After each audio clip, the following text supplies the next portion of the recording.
Et si le pouvoir d'achat était la bonne surprise de 2013? Alors bien sûr, il ne va pas s'envoler. L'environnement économique exclut cette éventualité.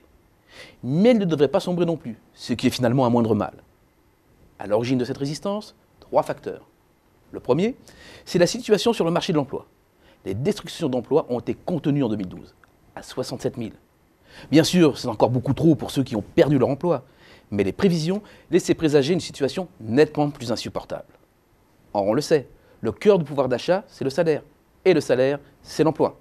Cette résistance traduit aussi la solidité des digues défensives mises en place par les entreprises. Un chiffre résume à lui seul cette résistance. Plus de 98% de l'ajustement s'est concentré sur l'emploi intérimaire. Les entreprises ont donc fait le choix de la dégradation de leur productivité pour passer une période de vache maigre qu'elles avaient parfaitement anticipée. Au bout du compte, l'emploi pérenne est pour l'essentiel préservé, pour conserver les savoir-faire et optimiser ainsi les chances de rebond. Deuxième effet favorable, la bonne résistance des salaires. Alors certes, nous n'anticipons pas d'accélération. Et les revalorisations 2013 resteront loin des hausses régulièrement constatées avant la crise. Mais ce ralentissement reste limité pour les salariés en poste.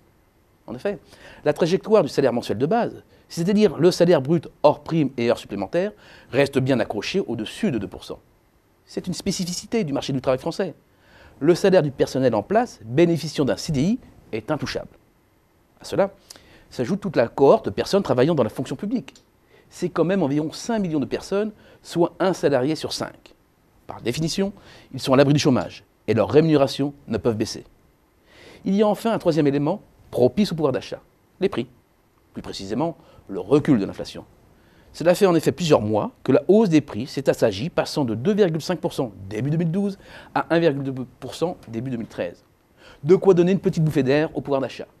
Mais attention, tous ces éléments ne permettront pas d'inverser la trajectoire baissière du pouvoir d'achat. Certaines variables restent trop mal orientées. La barre fiscale notamment va s'alourdir et pour tout le monde. Notre scénario prévoit d'ailleurs un recul de 0,4% en 2013 du pouvoir d'achat, après déjà 0,2% en 2012.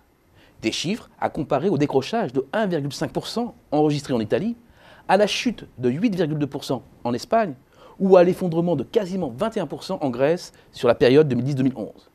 Si les ménages français ne s'en sortent pas si mal, la baisse de 0,4% anticipée est une moyenne. Autrement dit, pour certains, cela masque une descente aux enfers. Et il ne faut pas en douter, le pouvoir d'achat demeurera, avec le chômage, en tête des préoccupations des ménages en 2013.